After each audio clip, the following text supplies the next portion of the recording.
Greetings, Michael DDA here. Thank you for joining me. We're continuing our adventure in Torah. I like that, the adventure in Torah. You know what? We learn so much more about how to live by learning Torah. Today, Moses is back up in the mountain. Well, let's go back to where we left off where we started last week. Remember, he went up right after we received the 10 Commandments. Moses went back up, and for 21, 22, and 23, Yehovah gave him some miscellaneous judgments. All very interesting things. Then he came back down. The last thing Yehovah said to him before he came back down was, "Come up to Yehovah, you and Aaron, Nadab, and Abihu, and the 70 of Israel's elders." That's what he's telling them as he's going down. So he went down, he talked to the people. It said Moses came and told the people all the words of Yehovah and all the judgments. The people said, "All that Yehovah, all the words which Yehovah has said, we will do." Remember, the people that we're talking about, you got to get this, is Israel's seed. The Ger, the women, the children are not here at the mountain. Maybe the sons are, but the servants are not there. They're back at Raphadim, the rock at Horeb, base camp. We got two different places going on right now. And because we're talking about the children of Israel, we tend to think we're talking about everybody. Well, that's the things that we've learned that have led us astray. So now it says Moses, verse 4, wrote all the words of Yehovah. It says he built an altar at the foot of the mountain, 12 pillars. Where was the altar? Where was the 12 pillars? At the foot of the mountain, right where Israel's seed is right now. He sent young men, Na'ar, men, young men, to burn Olah. What did we say? Here it is. I just like this. I have to look at ascend Olah. Olah. Send Olah. Send that sweet aroma up to Yehovah. And it says, and they slaughters. We have sacrificed peace offerings, for heaven's sakes. It's so confusing to us. Slaughters of the Shalomim. That's it's the Shalomim. It's a thank offering to Yehovah of oxen. Then the very words that he wrote in verse 4, now he's going to give them to the people. Then he took a book of the covenant. Remember, it didn't say the book, it said a book of the covenant. All that Yehovah, and they said again, all that Yehovah says we will do and be obedient. Do and be obedient. Isn't that what it's all about? So now Moses is going to go up with Aaron, Nadab, Abihu, and the 70 of Israel's elders. 70 of Israel's elders. We never really did figure out where that number comes from. Remember, we looked at it last week. You have to go back to that lesson. It is used many times. We found at least 3 times, maybe 4, that it is in the law and the prophets. Yahweh talks about the 70 elders. Who are they? How are they picked? I'm guessing that Joshua was one of them. Caleb, probably one of them. Probably the 12 men that went out to search out the land were some of them. Which really is sad when you think about it, because here's men that it says saw the Elohim of Israel. Now keep in mind, you can't see the Elohim of Israel. If you see the Elohim of Israel, we saw last week, you die. Just like when you see the Ark of the Covenant, you're going to die. Only the priests can see the Ark of the Covenant and live. They're the ones that cover it up. Then the Kohathites can carry it. But if the Kohathites, also Levites, see the Ark of the Covenant, they die. So here's men that were in the presence of the Elohim of Israel. Like I said, probably the 12 spies were among these 70 elders. Oh, so sad that they were the ones that brought back a bad report, except for Joshua and Caleb. I'm just speculating, but it makes sense to me. Look, he calls them the nobles of Israel's seed. Isn't that cool? We saw the nobles of Pharaoh. Remember, it was the nobles of Pharaoh that went after us the first time when we went into the wilderness with 700,000 men. They came back, brought a bad report to Pharaoh. Pharaoh listened to them. Of course, the majority is always right. Got to listen to the elders or they won't be your elders anymore. You're nobles. So he went after us. Yahweh told him to let Israel go. He didn't let Israel go and was destroyed because he did not listen to Yehovah. Ooh, listen to Yehovah. He's got important things to tell us. So now, Yehovah speaks to Moses. Come up to me. Well, he's already come partly up the mountain. It just said in verse 10, verse 9, Moses went up. Well, he went partly up. Now he's telling him to come up. I will give you tablets of stone and the law and the commandments, which I have written that you may teach them. So Moses arose with his assistant, Joshua. Joshua is his assistant. Makes me think Joshua is kind of like an apprentice, somebody who is going to lead the people after Moses' death. Do you think Moses knew that he wasn't going to bring the people into the promised land? How did he feel about having Joshua with him? Did Yehovah tell him to bring Joshua? It just simply says, so Moses arose with his assistant Joshua. There was one time where he told Moses to bring up Aaron. I think we saw that in 19. But Aaron never went up. Did they mean Joshua? I don't know. Well, now Moses is going to tell the elders, wait here for us until we come back to you. Remember, Moses is right now going up to the mountain. He's going to be gone 40 days and 40 nights. It says he didn't eat or drink. Maybe what they meant was that he didn't bring any water or any food with them. You can't live 40 days and 40 nights without water, certainly. Did Yehovah feed them on the mountain? Well, look what his last instructions were. Wait here until we come back to you. Indeed, Aaron and Hur are with you. If any man, Ish, has a difficulty, let him come to them. Well, the smoke covered the mountain, and the glory of Yehovah rested on Sinai. They were gone 6 days. Yehovah spoke to Moses on the Sabbath. Oh, I think that's so interesting that that's when he comes to meet with Moses. It says at the end of this chapter, Moses was on the mountain 40 days and 40 nights. Remember, this is the time period that I think they think Moses is dead. The glory of Yehovah was like a consuming fire. How can he live? He's been gone far longer than he's ever been gone before.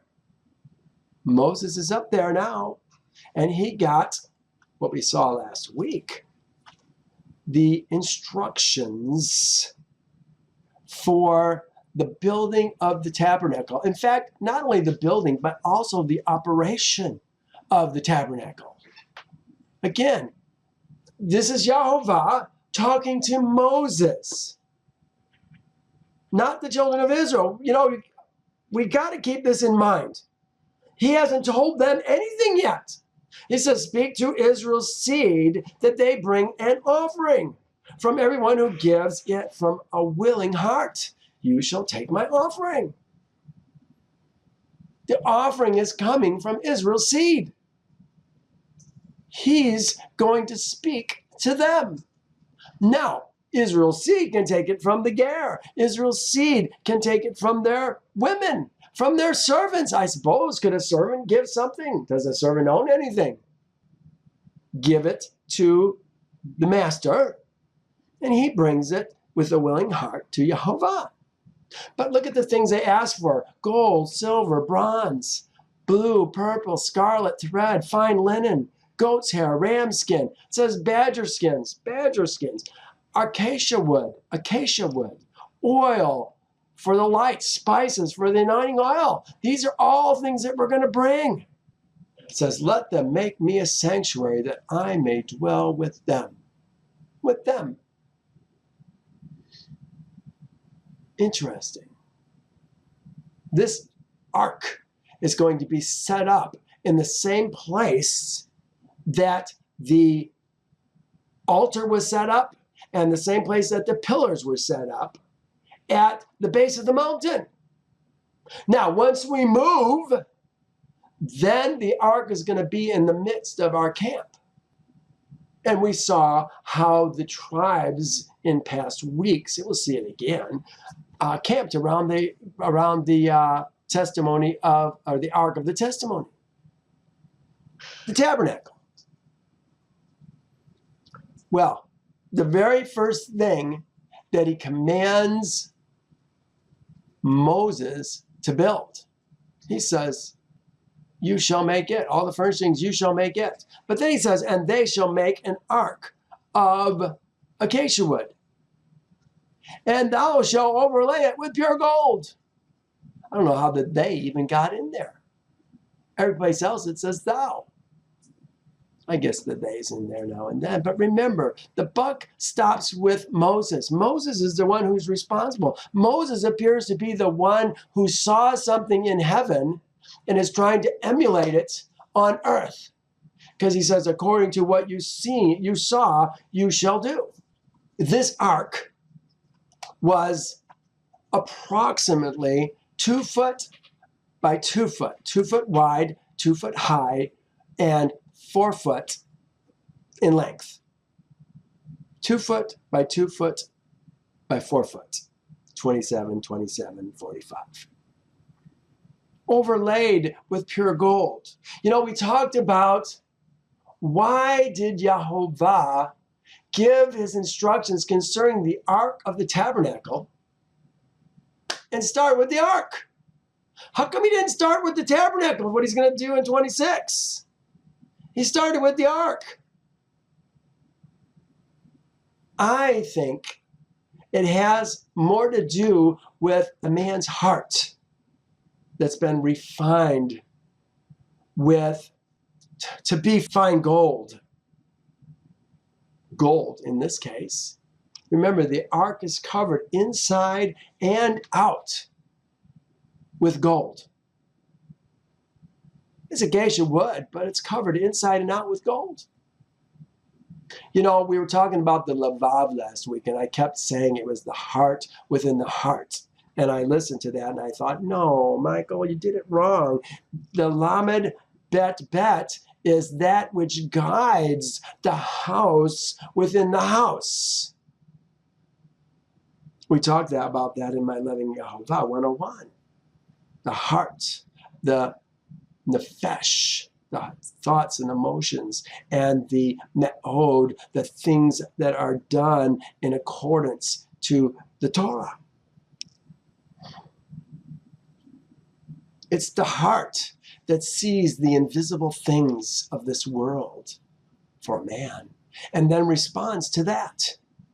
It's the heart that is going to lead us differently. Those who dwell in heaven versus those who dwell on earth live differently because we're led by our heart into something that most people can't see. But this is what is at the center of the Ark of the Testimony. We're going to make, look what it says, the very next thing. He's going to make a mercy seat on top of the Ark. Remember, the Ark is what has the commandments of Yahovah in it. Just like us. Those who have left the kingdom of this birth and made Yahovah our only lawmaker and judge. Got a mercy seat on top of it, where Yahovah dwells. It said Yahovah's going to speak to Moses from the top of the mercy seat. Reminds me of the 144,000 when they're raised up with pillars of fire and smoke. Yahovah appears to be in the smoke, in the fire. It's the mercy seat covering the people who are joining themselves to his men. He says, you shall make 2 cherubim of gold on top of it. He says, there I will speak with you, and I will speak with thee from above the mercy seat, from between the 2 cherubim which are on the Ark of the Testimony, about everything which I will give thee in commandment to Israel's seed. Not the children of Israel. Next, he commands us to build the table. The table of, what do we call that? The table of showbread. Thanks, honey. Yeah, 36 inches in length, 18 inches in width, and 24 inches high. Here it is. A sample of it. It's a short table. You shall overlay it with pure gold. Make a molding around it. Thou shalt make a molding around it. All these are thou, thou, thou, thou. Remember, the Ark of the Covenant has poles in it. Remember, we said they were on the short side, not the long side. Found a really good picture, which I'll show you later on today. Short side. The poles, which are never removed, were touching the, what do they call that drape that goes between the holy and the most holy? We're going to see that constructed today. But those poles actually touch that fabric. You shall make dishes. They're going to be gold. Pure gold. And you shall set showbread on the table. It's always going to happen. Then we talked about the lampstand. Here's another picture of the lampstand. You know, this is a picture that is really quite different from what we normally think of as a lampstand. And I have to apologize. Last week I kept talking about the wax, taking the trimmers and getting wax on them. We don't have wax. These lampstands are oil lamps. They do have wicks. They do have to be trimmed, but they're not wax. They're oil. I have to correct myself once again. 7 lamps. Then we did the wick trimmers. We talked about that last week. Again, and see to it that thou make them according to the pattern which was shown to thee on the mountain. I always want to correct that you to thee so that we understand we're talking to Moses. He has yet to talk to Israel's seed. They haven't made anything yet. That's all going to happen in future chapters. Next, this is the construction of the tabernacle this week. Let's begin. Moreover, thou, Moses, shall make the tabernacle with 10 curtains. The tabernacle. I want you to see, thou shalt make the tabernacle. Here's what the tabernacle is called, the Mishkan. The Mishkan. You know what? There's confusion that goes on when we talk about the tabernacle. We're seeing these things, and many times because we see the U, we think we're doing this right away, but we're not. The tabernacle is not going to be built, not even going to be set up until the first day of the first month of the second year. We're what? The fourth month? Maybe. We're on the fourth month right now. It's not going to be set up for another 8 months. This is important that we understand this, because when we see verses like this,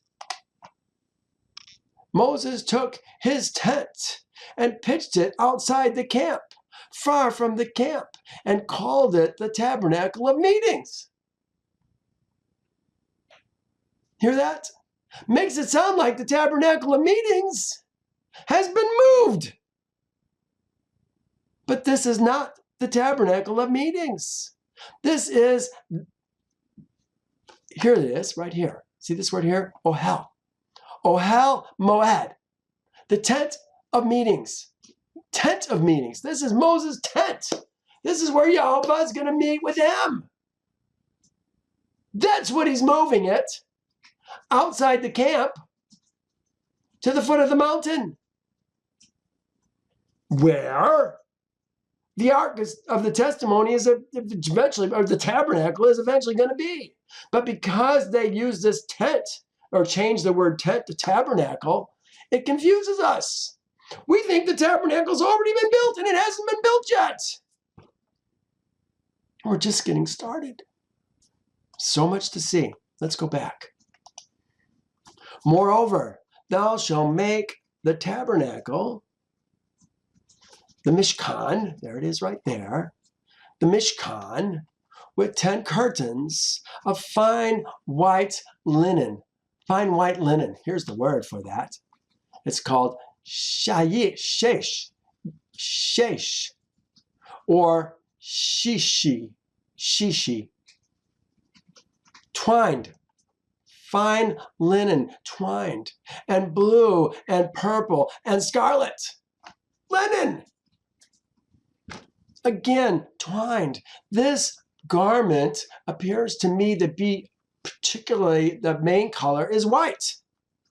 With cherubims of cunning work shall thou make them. Shall thou weave them, it says. This is fine linen, white linen. Here, this is the word shesh. Bleached stuff. That is white linen. The twined is the twisting that's going on in this. It's made out of flax. Linen is made out of flax. Well, let's continue. He says, the length of each curtain shall be 28 cubits, and the width of each curtain shall be 4 cubits. 28 cubits and 4 cubits. Remember, we've got a cubit being 18 inches. So about 1.5 feet is what we're talking about.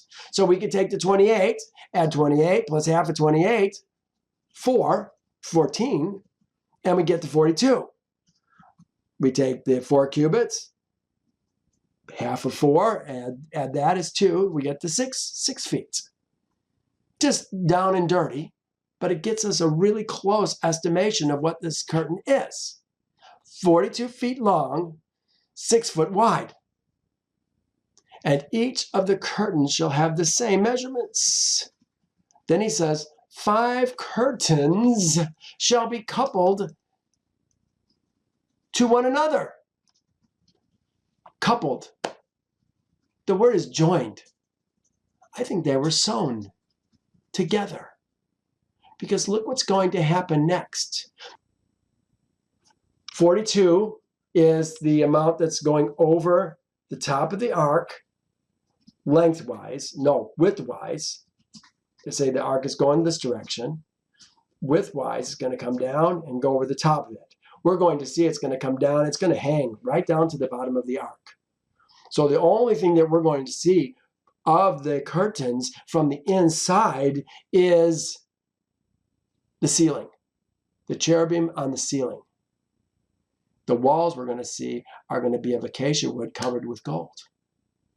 Ooh, So interesting. 60 feet in length, 6 times 10. How wide is the Ark of the Covenant? How long is the Ark of the Covenant? We're going to talk about that today. We're going to see how these pieces are going to fit together. Look what he says. 5 curtains shall be coupled to one another, and the other 5 curtains shall be joined to one another. Joined. But then, look what he says. And you shall make loops of blue yarn on the edge of the curtains, on the selvage of one set. So the outside edge is going to have a selvage on it. Let me show you what a selvage is. The edge of a fabric that is woven so that it will not fray or ravel. It's turned over and sewn, possibly turned over again and sewn. I picture kind of a buttonhole. It could be that this is something that's going to be in addition to it, but I don't think so. I think it's going to be something so that there's no daylight. No daylight, there's not going to be daylight, but there's nothing that can be seen between the fabric. I anticipate 2 pieces of fabric, selvage on one, selvage on the other, with a buttonhole, and then we're going to have a clasp that is going to go. It says 50 clasps. We're going to see that in the very next verse, well, coming verses. That it's going to fit into these spots. Well, I guess it's in this verse. You shall make loops of blue yarn on the edge of the curtain, on the selvage of one set, on the selvage. And likewise, thou shalt do the outer edge of the other curtain of the second set. So where these 2 curtains are going to join together, remember, each curtain is 5 curtains times 6 feet that are being brought together as one curtain. Why did they do it this way? Was it because they needed to handle it a little bit differently for packing, for carrying? Remember, everything that we're going to do in the ark has to be broken down, carried, and then reset up at the next place that we go to. Jehovah is designing this ark so that it can be set up exactly the same way every time. When I took this 42-inch curtain and divided it by 50 loops, I found that these buttons, these loops that we are joining the 2 curtains with, are 10.1 inches apart. 50 loops you shall make in one curtain, and 50 loops you shall make at the edge of the curtain that is on the edge of the second set. Each of these 2 curtains will have 50 loops and 50 clasps, that the loops may be clasped to one another. Again, it's about connecting the pieces. And you shall make 50 clasps. Like I said, sounds like 2 buttons back to back. 2 buttons back to back. A button, a clasp. How can I say that? Something that's going to button, a button with 2 buttons with a hole, a rod between them. That's, you're going to just simply hook it together and be done. It's put together. Somebody's going to carry them. They're going to make these clasps of gold. And couple the curtains together with the clasp so that they may be one tabernacle, one piece. Thou shalt also make curtains of goat hair. So here's a second curtain now that we're going to make out of goat's hair. I think hair is a good word. It's added, it says, but it appears to me that that's exactly what we're talking about. But I think this might even, because of the word that they use, here's the word, az, it's azim. It says a she-goat, but masculine in plural. Masculine in plural. This is a masculine word, azim. It's a masculine plural. Is this possibly male goat's hair that we're supposed to use? Maybe it is, maybe it isn't. Certainly is goat's hair. The length of each curtain shall be 30 cubits, and the width of each curtain 4 cubits. 4 cubits, yes, the same size as the other one, 6 feet. Here it is right here. 30 cubits, 30 cubits. Half of 30 is 15, so 30 plus 15 is the 45. That's 45 feet. Remember, the last curtain was 42 feet. This one's a little bit longer. And this one is going to be 11 curtains. The last one we did were 10 curtains. Jehovah's got a plan for everything. And thou shalt couple 5 curtains by themselves and 6 curtains by themselves. Join 5 curtains and join 6 curtains. And we're going to do exactly the same thing. We're going to put loops in them. Thou shalt make 50 loops. Let me see what the curtain says. 1166. 66 feet. 66 feet is what we're going to have. 11 curtains times 6. You shall join those curtains. Thou shalt make 50 loops on the edge of the curtains, that the outermost of in one set, and 50 loops on the edge of the curtain of the second set. We're doing exactly the same thing that we did on the linen curtains. He says, and you shall make 50 bronze clasps. The gold clasps are the ones that are going to be seen in the tabernacle. It seems that all the connecting pieces, the clasps, the hooks that are inside the tabernacle are made of gold. Watch for that. We're going to see that. This happens to be 50 bronze clasps. This is kind of the rain cover, if you will. One of the rain covers. We're going to see it's going to be offset by about 1.5 feet. Because we've got that extra 6 feet to deal with. Watch what happens. The remnant that remains of the curtain of the tent, the half curtain that remains, shall hang over the back of the tabernacle. Oh, you know what? Did I miss something here? Oh, yes, I did. Here in verse 9. And you shall join 5 curtains by themselves and 6 curtains by themselves. And you shall double over the 6th curtain at the forefront of the tent. So the last curtain, remember, we got an extra 6 feet. We're going to double it over, that last curtain, for the front of the tent. But we're only going to put a half of that curtain. So if we double it over, we're going to have 3 feet, doubled over. We're going to have 1.5 feet that's going to hang over the front, and we're going to have 1.5 feet that's going to hang over the back. Again, we're talking about a rain cover. Let me go back down. The remnant that remains of the curtain of the tent, the half curtain, that's the one we doubled over, that remains shall hang over the back of the tabernacle. So we have 1.5 feet hanging over the front and 1.5 feet hanging over the back. A cubit on one side and a cubit on the other side. There's the 18 inches, 1.5 feet.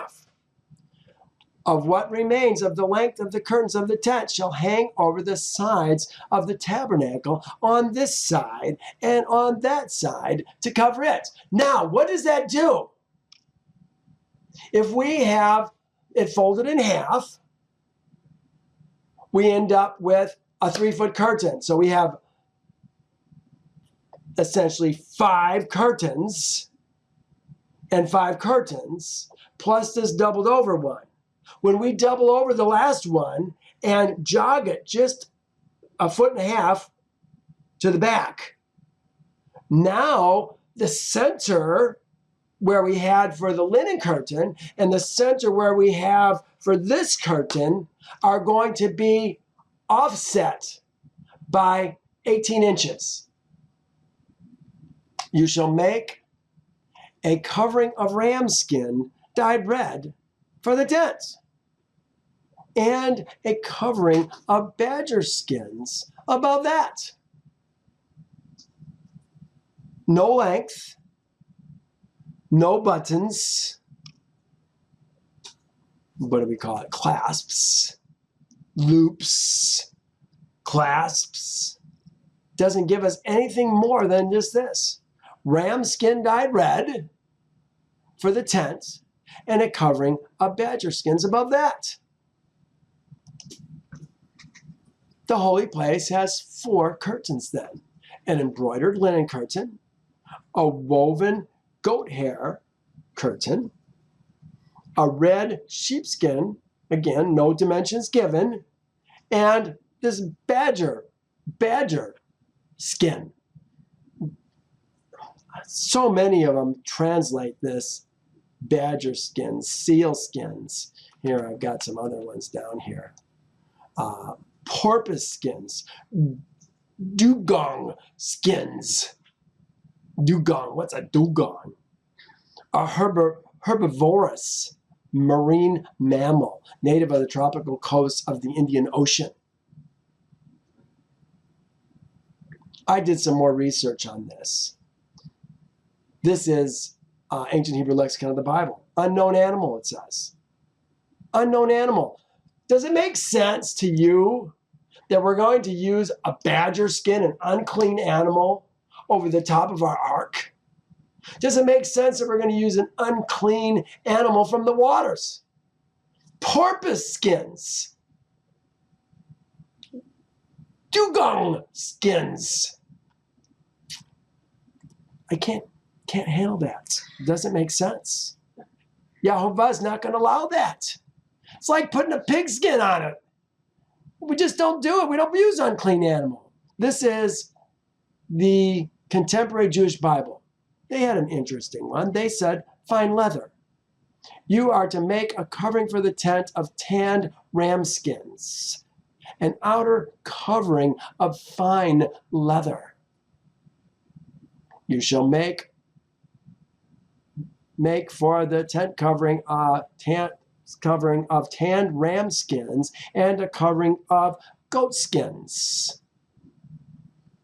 What is the fine leather? What is the goat skins? Could we use goat hair for one, the second one, and goat skins for the last one?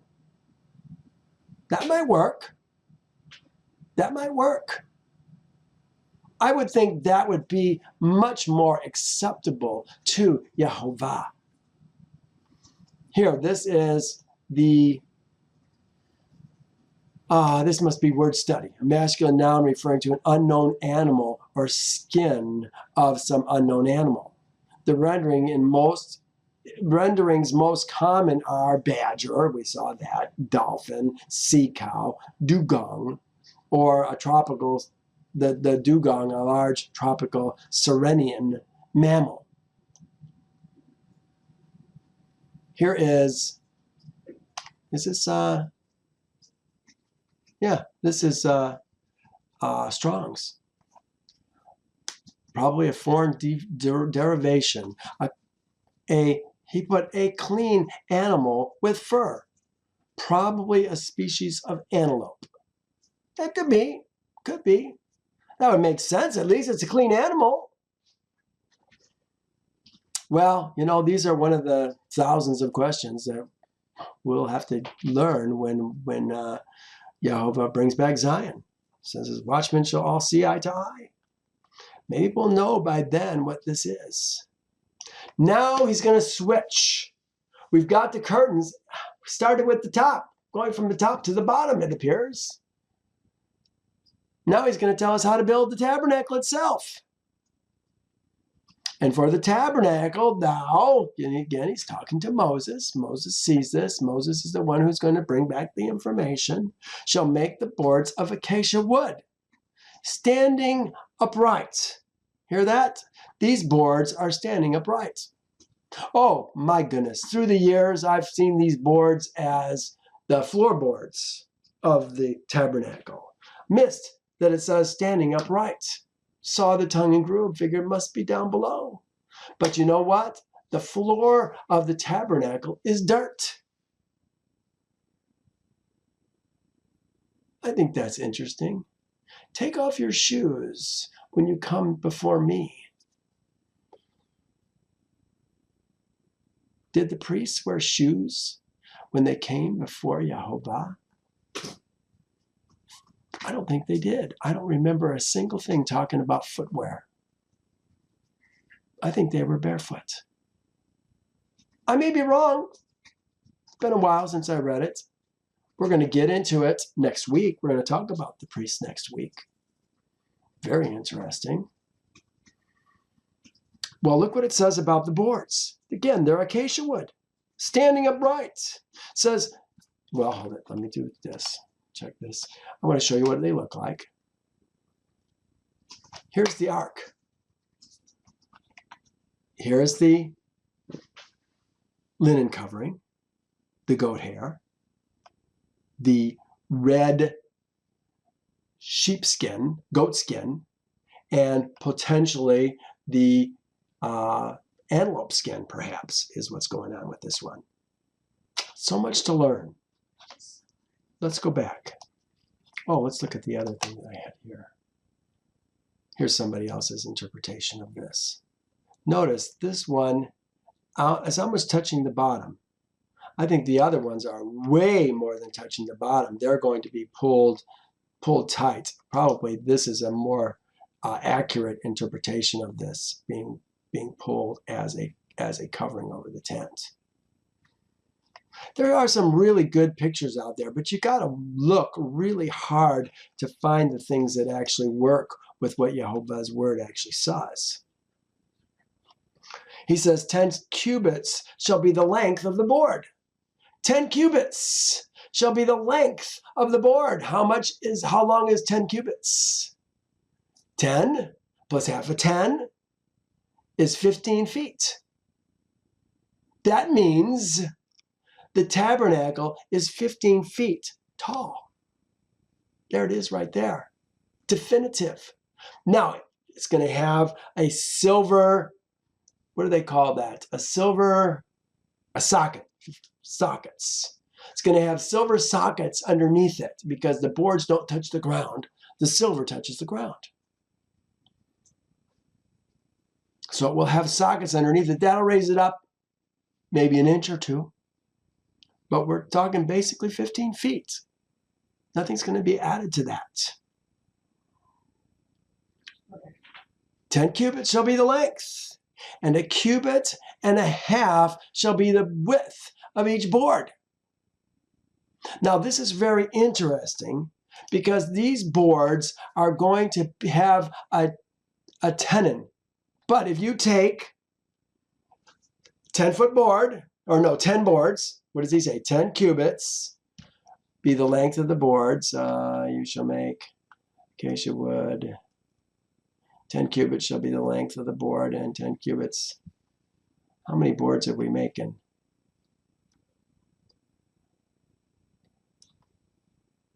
Did I remember that? 10 cubits shall be the length of the board, and a cubit and a half shall be the width of each board.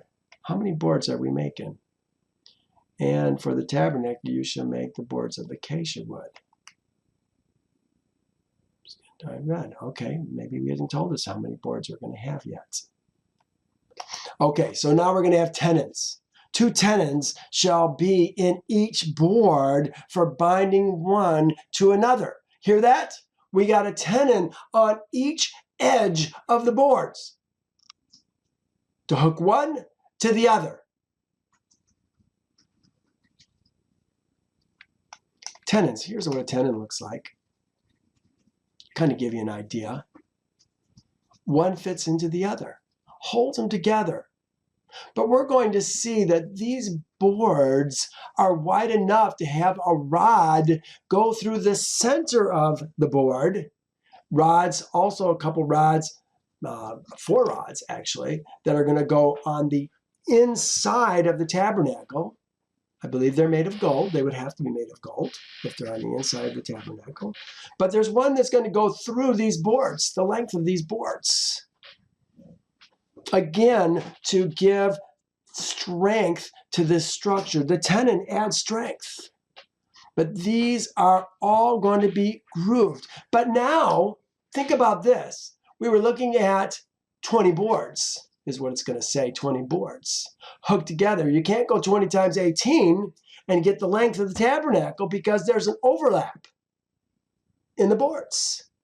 So it doesn't quite work that way. It'll give us a down and dirty, but it's not going to give us the exact measurements. So they have to be figured a little bit differently.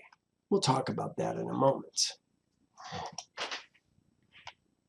2 tenons shall be in each board for binding one to another. Thus thou shalt make for all the boards of the tabernacle. It looks like the tabernacle is 40 feet in length and 15 feet high, but we must take into consider the overlap of the tenon joints. So it's probably 42 inches in length. That's my guess, is that the tabernacle is 42 inches in length. Let's take a look at that as we go through this, and we'll see how some of the other pieces fit together. 18. You shall make the boards of the tabernacle 20 boards on the south side. He's doing the south side first. Remember, the ark is always going to face towards the east. And for the second side of the tabernacle, the north side, there shall be 20 boards. So we got 20 boards on one side, 20 boards on the other side. 2 sockets per board. I'm going to suggest that what this drawing does is very accurate. We can't have gold, the acacia gold, it can't be sitting right on the ground. Don't think that's going to happen. Now, maybe it does happen with the altar of incense, which we haven't talked about yet. Isn't that interesting? We haven't talked about the altar of incense yet, the golden altar. But we have talked about the lampstand, and we have talked about the table of showbread. I guess they were on the ground. They didn't have silver sockets. How come they didn't have silver sockets? The Ark of the Covenant didn't have silver sockets. It was on the ground as well. But I'm going to suggest that these silver sockets, like these silver sockets here, it said 2 per board. I think that they covered the complete length of that board. Why? Because we didn't want to have light coming in from the outside. We wanted to keep it off the ground, and would also could it keep critters from coming in as well? Perhaps. But I think this is what we're talking about. It's something that is going to cover the full length of the board. At first, I thought it was just going to be one at the connection of each board to hold those connections together. But I don't think that's the case. I think the boards are held together differently with the tongue and groove, and with the bars that we're going to add to the boards are going to hold the boards together as well. And for the second side of the tabernacle, the north side, there shall be 20 boards. So we're going to have 20 boards on the south side, 20 boards on the north side.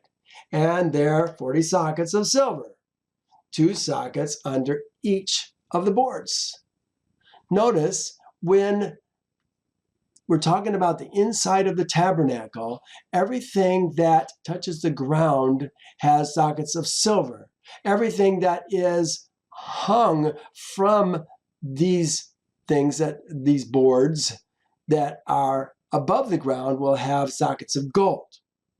22. The far side of the tabernacle, he says westward, the west side of the tabernacle, you shall make 6 boards. 6 boards, 27 inches, is the board's width in each of these boards. So the back side now is going to have 6 boards. Here's the 6 boards. 6 boards at 27-inch width works out to be 13 and 1/2 feet. 13.5 feet. This seems to make the tabernacle 13.5 feet by 45 feet by 15 feet in height. But again, we got to take into account the overlap for the tenants. So I think more realistically, we're talking about a tabernacle that is 12 foot wide.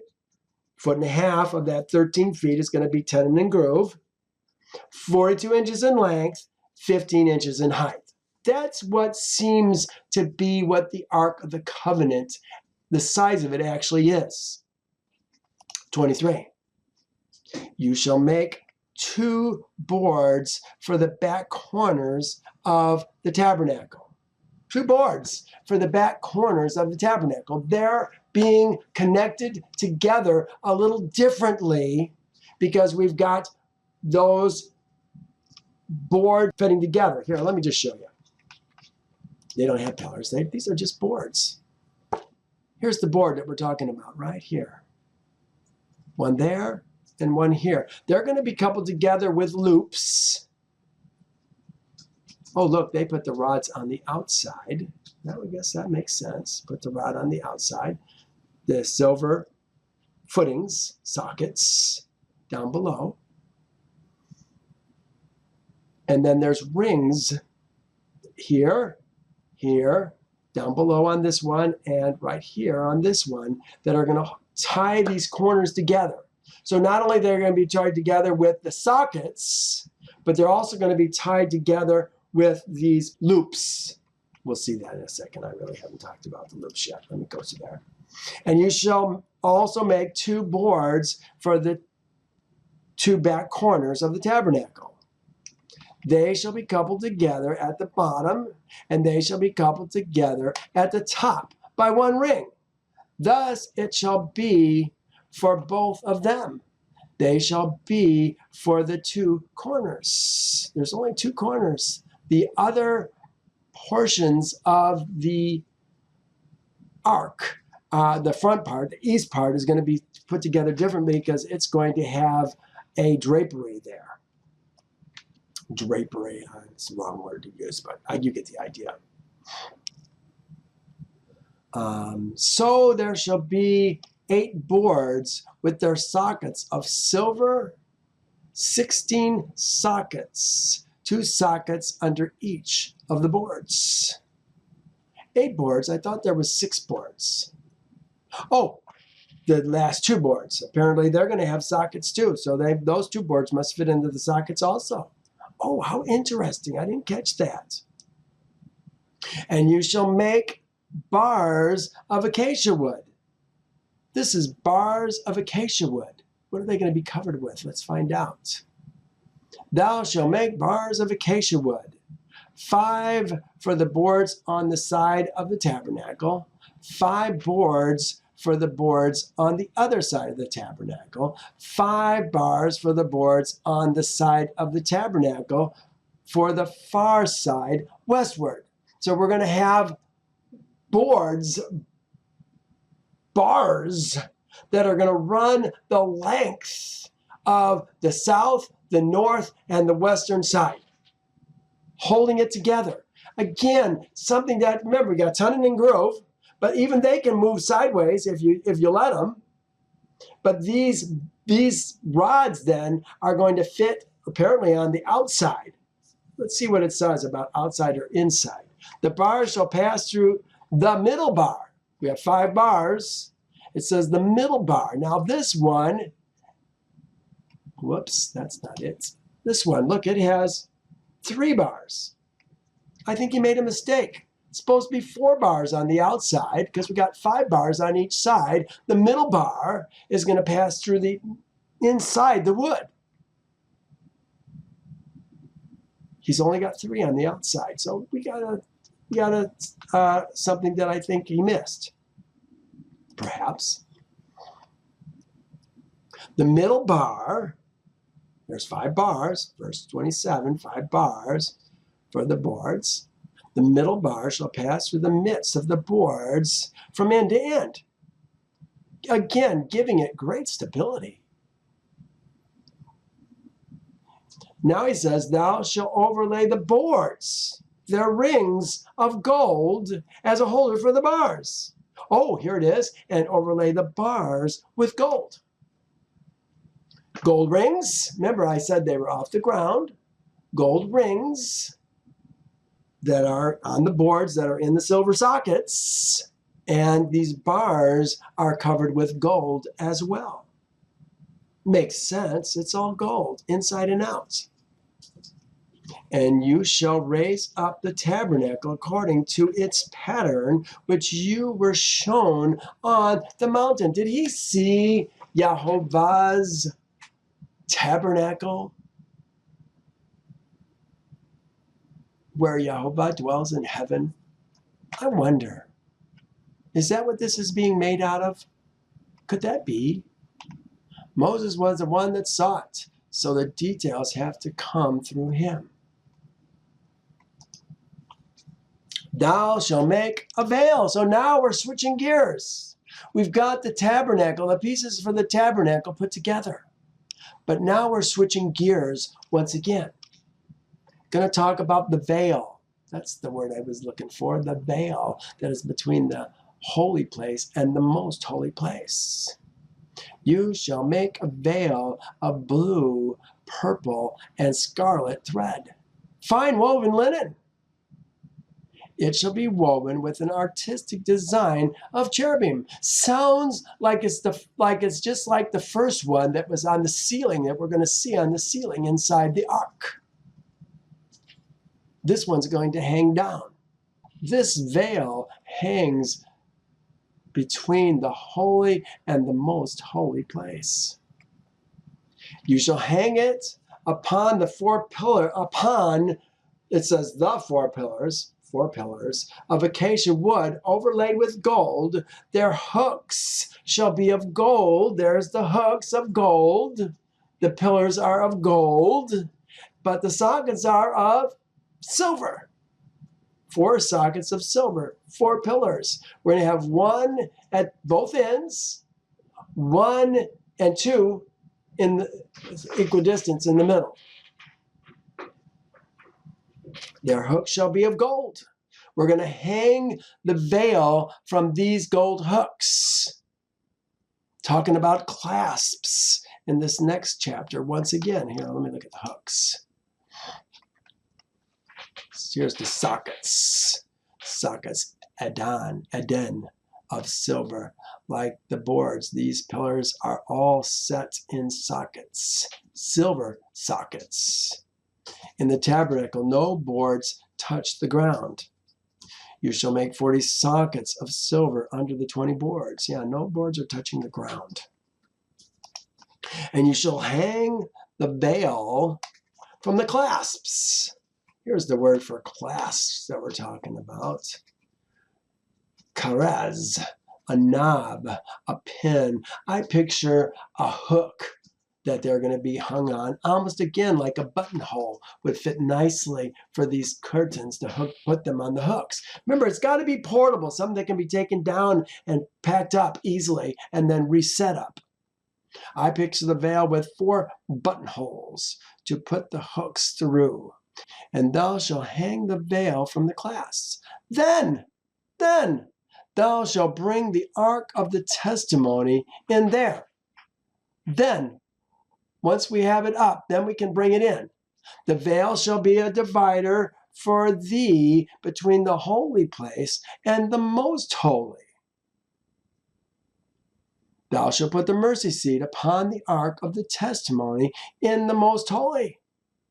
Thou shalt set the table outside the veil and the lampstand across from the table on the side of the tabernacle towards the south.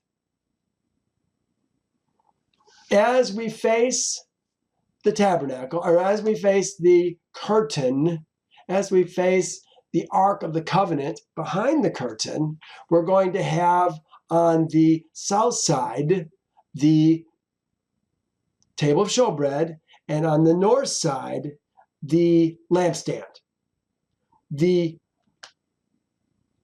altar of incense, which has not even been described yet. Isn't that interesting that it has not even been mentioned and won't be mentioned until chapter 30 is going to be in the middle between the table of showbread and the lampstand. You shall set the table outside the veil, the lampstand across from the table on the side of the tabernacle towards the south. The lampstand across from the table on the side of the tabernacle towards the south. You know what? I have a picture. We're going to see this in a moment.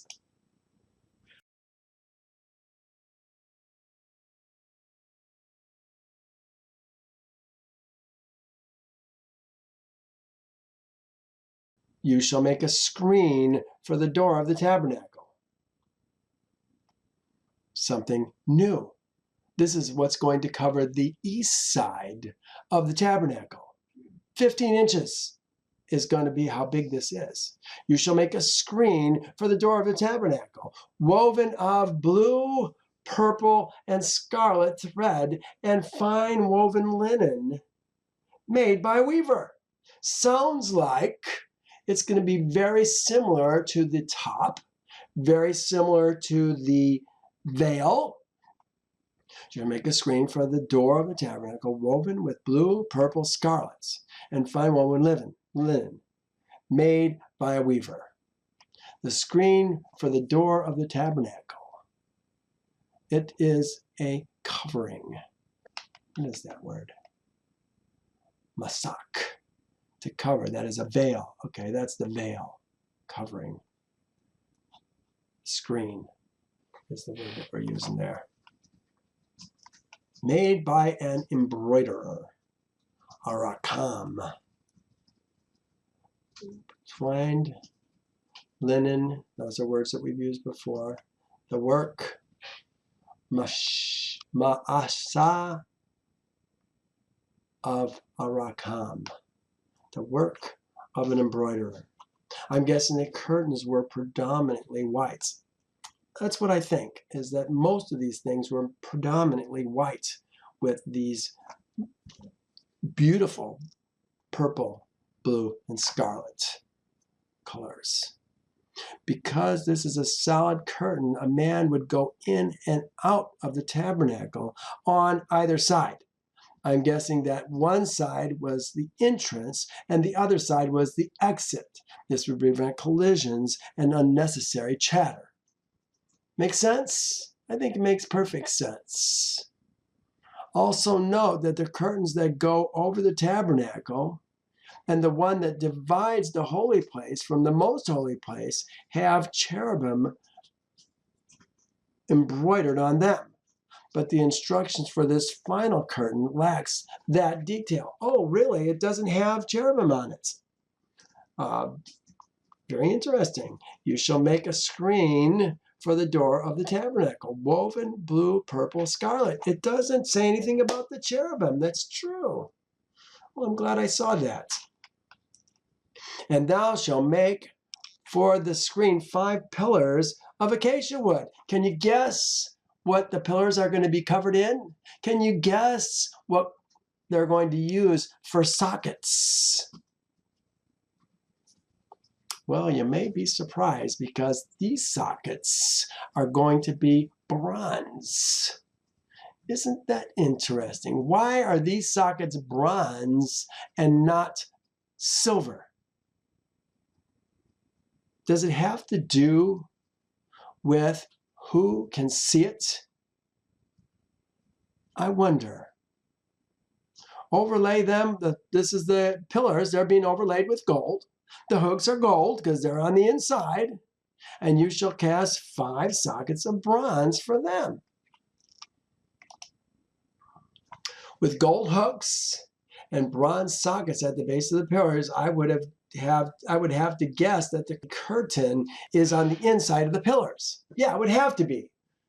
If it were on the outside of the pillars, you probably would have gold sockets. But because it's on the inside of the pillars, I think we're going to have bronze sockets. We're going to see that we're going to have bronze sockets for the courtyard here in just a moment. This is why the pillars are mentioned last, because they're, in a sense, outside the curtain. All the metal in the tabernacle is pure gold or silver, but the metal outside is a mixture of metals. Did you know that? Bronze is a mixture of, bronze is an alloy consisting of primarily copper, usually with tin as its main additive. It is hard and tough. It was so significant in antiquity that the Bronze Age was named after the metal. However, historical pieces were often made interchangeably of brasses, copper and zinc, bronzes with different compositions, so that modern museums and scholarly descriptions of older objects increasingly use the more inclusive term copper alloy. Isn't that interesting? Brass and bronze are made up of elements besides copper. Copper is the one that's used in all of them. But isn't it interesting too that it's a mixture of metals? Silver is pure, gold is pure, but brass, bronze are a mixture of alloys. What is Jehovah saying about that? About the things that are outside the tabernacle? Is that why the priests get to come in? Maybe they're not a mixture of alloys. They're pure gold, pure silver. I don't know, just brainstorming. Let's continue. We're going to move on to 27. Try and get through it today if we can. It's shorter than most of the others. You shall make an altar of acacia wood, 5 cubits long, 5 cubits wide. The altar shall be square, and its height shall be 3 cubits, 4.5 foot tall. It's 7.5 feet long and 7.5 feet wide. 4.5 feet tall. That's pretty tall for an altar. This is something that's going to burn Oah and Shalamim on it. This is going to be a messy place. Look at this is what an altar looks like, the brazen altar. Tall. It's got horns on it. Look at the blood all over it. Yeah, this is what we're talking about. We pour blood on the side of this altar. We're going to see it's got places to breathe. We're going to see it's got holders for the bars. You see that right in there? The bars that are going to hold it? Those are monsters. Let's see if I can make this a little bigger. See that? Places inside to gut animals, slaughter animals, pour the blood, utensils, different things that we need to keep things moving. You know what? Being a priest is hard work. Hard work. Is it this high? I think to keep the heat from hurting us, to make our job a little bit more comfortable. I think it is. Because heat's going to rise. We have the cool air coming towards us. And these grates that we have in here is going to allow air to get into the fire, cool air to get into the fire. I think Yehovah's got some pretty cool things going on. Let's find out what he says about all these different things. Here I said, has anyone noticed that the golden altar has not been mentioned? Why? This is one of 1,000 questions that I have in my mind concerning Torah. Why? What is different about the altar of incense? And why is it mentioned so much later? I don't understand. We're on the outside of the ark right now, but we're going to go back inside to do that? Why? I don't know. And you shall make its horns on the 4 corners. We saw the horns. Its horns shall be of one piece with it, and you shall overlay it with bronze. This is an altar of acacia wood covered with bronze. How come it doesn't burn? How does I mean, I can see how gold can be hammered onto the wood to cover it with gold. But how does bronze work with it? Is it actually a separate piece of bronze that is surrounding the wood to give it more substance, perhaps? And also keep the brazen altar light enough to still be able to be carried? Maybe. I don't know. It says overlay it with bronze. Uses the same word that it does for gold, overlay. I don't know how that happens. How do you overlay anything?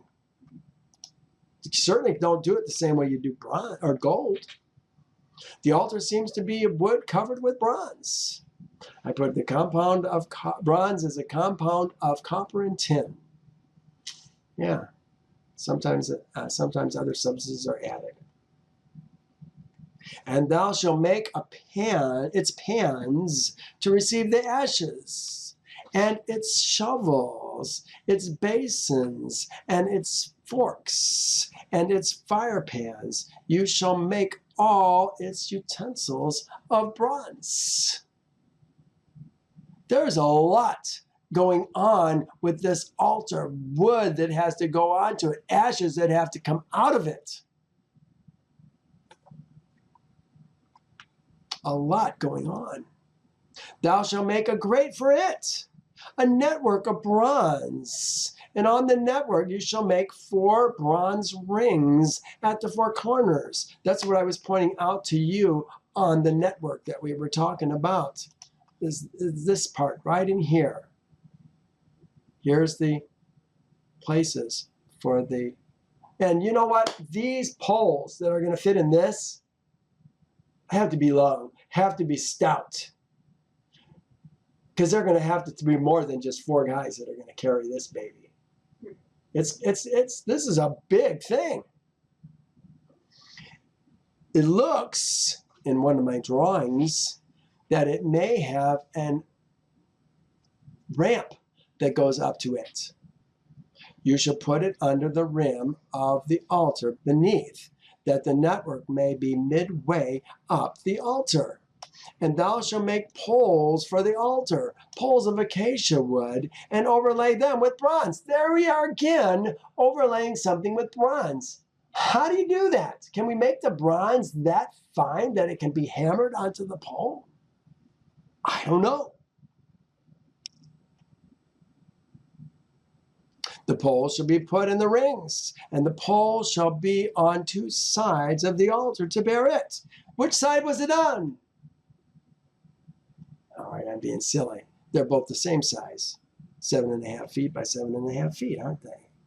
You shall make a hollow with the boards, as it was shown to you on the mountain. So shall they make it.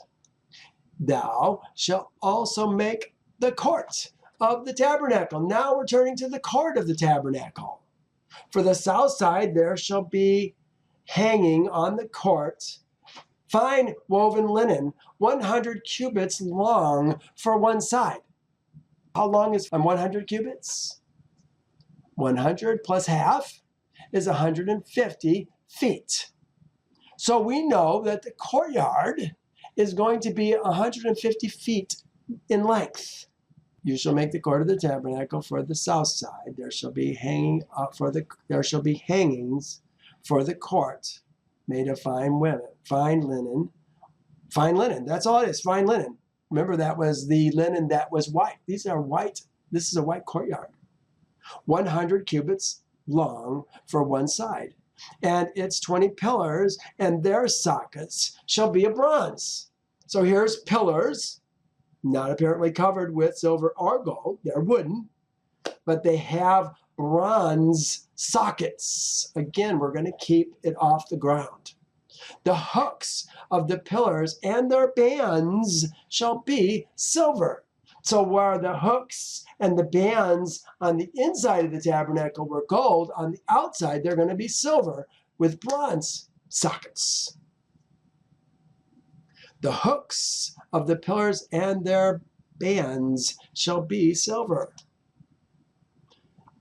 When I divided this, I saw that these with 150 feet and 20 pillars, it works out to 7.5 feet between each pillar. That's interesting because remember the curtains are 7.5 feet. Well, maybe we haven't even seen that yet, but the curtains are going to be 7.5 feet tall. So we've got square curtains all the way along the length of the whole tabernacle. It appears that they're wooden pillars with bronze sockets, silver head caps, and hooks. Here's what one person suggested that they look like. They're going to have poles, tent pegs, if you will, that are going to hold them up. This particular person used silver, where this person, this person made them round, where this person made them kind of pointy, square and pointy. I kind of like this design a little bit better for shedding water and that, but I guess it really doesn't matter. They're protected. The whole idea is to protect the wood from rotting, I suppose, by putting the silver on it. And it's, of course, decorative as well. Okay. Likewise, along the length of the north side, there shall be hanging 100 cubits long, with its 20 pillars and its 20 sockets of bronze, and the hooks of the pillars and their bands of silver. So we're going to do the same thing that we did on the north side that we do on the south side. And along the width of the court on the west side, this is the back side again, shall be hanging 5 cubits, with their 10 pillars and their 10 sockets. So we have, again, what does it say, 50 cubits. That makes it 75 feet. So the courtyard is 75 feet by 150 feet.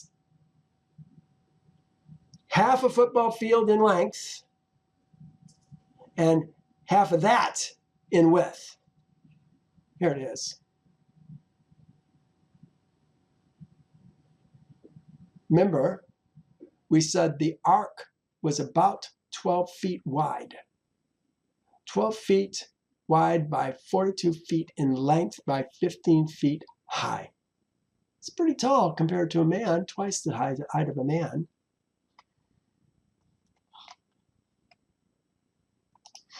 It has 10 pillars.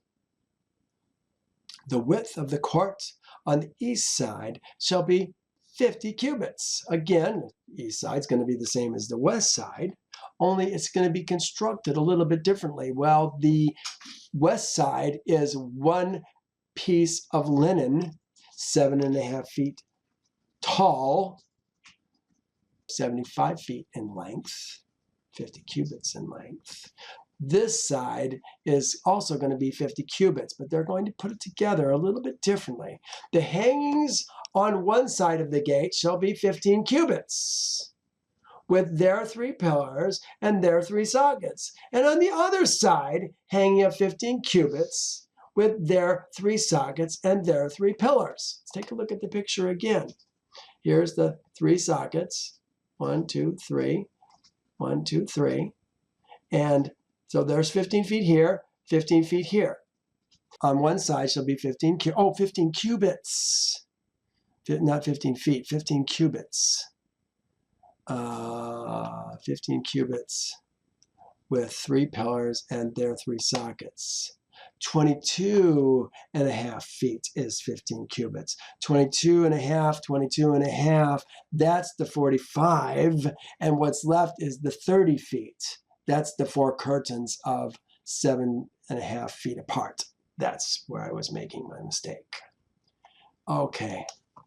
And the other side shall be hanging 15 cubits, 22.5 feet, with their 3 pillars and their 3 sockets. Now, for the gate of the court, there shall be a screen 20 cubits long. 20 cubits long, half of 20 is 10, so 20 plus 10 is the 30 feet that we were talking about. 30 plus 45, that gives us our 75 feet. I hope you're following this. It takes a while to figure it out. For the gate of the court, there shall be a screen 20 cubits long, 30 feet long, blue, purple, scarlet, fine woven linen made by a weaver. It shall have 4 pillars and 4 sockets. All the pillars around the court shall have bands of silver. I put, concerning the curtain, it appears to me that the 30-foot embroidered curtain is attached at the top on both sides and may not be attached at the bottom in order to allow an entrance or exit on both sides. Got to be able to get in and out of it, don't we? There's the same thing again. Is it possible that it's got a, it's attached at the top but not at the bottom? That's my guess. So that we can get in and out of the tabernacle. Because they're attached to the same pillars. There's not additional pillars here. All the pillars around the court shall have bands of silver. Their hooks shall be of silver, and their sockets of bronze. The length of the court shall be 100 cubits. The width, 50 throughout. And the height, here's the height. This is where we got the 7.5 feet. 5 cubits. 5 cubits. Half of 5 is 2.5. 5 plus the 2.5 is the 7.5 feet. All the utensils of the tabernacle for all its services, all the pegs and all the pegs of the court shall be of bronze. Now, where are the pegs going to be used? The pegs are going to be used to hold up the pillars that are holding up the court, the court linen, like tent pegs. That's what we're talking about. You shall command Israel's seed, they bring thee pure oil of pressed olives for the light, to cause the lamps to burn continually. Oh, same sentence. That's why I put this in here. The period didn't belong. Let me read it again. And you shall command Israel's seed that they bring you pure oil, pressed olives for the light, to cause the lamps to burn continually in the tabernacle of meetings outside the veil, which is before the testimony. Aaron and his sons shall tend it from evening until morning before Yahovah. It shall be a statute forever to their generations on half of Israel's seed. That brings us to the end of today's lesson and the construction of the tabernacle and the court that surrounds it. Next week, we are going to go through the procedure for the anointing and the dress and the anointing of Aaron and his sons, the priests. Oh, very interesting to see how this all goes together. Well, thank you for joining me today. Hope I get to see you again. Bye now.